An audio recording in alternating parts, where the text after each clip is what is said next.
Hi hello how are you? ಹಣ ಬಂದ. First time trekking ಹೋಗ್ತಾ ಇದೀವಿ ನಾನು ಮತ್ತೆ ಜೈ. ಅಣ್ಣ ಸಖತ್ ಆಕ್ಟಿಂಗ್ ಮಾಡ್ತಿದ್ದೆ ಕಣ. ಯಾವ ಕೋಟೆ ಗುರು ಇದು? ಕೋಟೆ. ಹಾ, ಯಾವ್ದೋ ಒಂದು ಕೋಟೆ. ಏನು ಅರ್ಥವೇ ಆಗ್ತಿಲ್ವೇ ಈ ಕೇಸು? ಎಳೆ ಮಗು ಆಗಿದ್ದಿದ್ರೆ ಓಕೆ, ಏನಿದು ಏನೋ. ನಾವು ಟ್ರಿಪ್ಗೆ ಅಂತ ಬಂದ್ಬಿಟ್ಟು ಅಲ್ಲಿ ಎಣ್ಣೆ ಹೊಡ್ಕೊಂಡು ಬಿಸ್ಕೆಟ್ ಆಡ್ಕೊಂಡು ಕೂತವ್ರೆ. ಆದ್ರೆ ನಾವು ಬೆಂಗಳೂರಿಂದ 400 ಕಿಲೋಮೀಟರ್ ಬಂದ್ಬಿಟ್ಟು ಸಕಲೇಶ್ಪುರದಲ್ಲಿ ಇಂಥ ಪ್ಲೇಸ್ ನ ಎಂಜಾಯ್ ಮಾಡ್ಲಿಲ್ಲ ಅಂದ್ರೆ ಹುಟ್ಟಿದ್ದು ವೇಸ್ಟ್. ಇದನ್ನ ಅರಿಯದ ನಮ್ಮ ಕಂದಮ್ಮಗಳು ಇಸ್ಪೇಟ್ ಆಡ್ಕೊಂಡು ಎಣ್ಣೆ ಹೊಡ್ಕೊಂಡು ಕೂತವ್ರೆ. ಏನ್ ವರ್ಷವೆಲ್ಲ ಇದೇ ಮಾಡ್ತಾರೆ.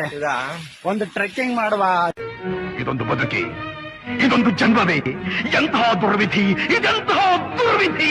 ಒಂದು ಟ್ರೆಕ್ಕಿಂಗ್ ಮಾಡುವ, ಏನಾರ ಒಂದ್ ಮಾಡುವ, ಏನು ಇಲ್ಲ. ಈ ಮಳೆಯಲ್ಲಿ ಇದನ್ನೆಲ್ಲ ಕಣ್ಣಿಂದ ನೋಡಿ ಕಂಗಾಲ ಆಗ್ಬಿಟ್ಟಿದೀನಿ. ಬೇಕಣ್ಣ, ಈ ಲೋಪರ್ ನನ್ ಮಗನ್ ತಲೆ ಬೇಕೇ ಬೇಕು.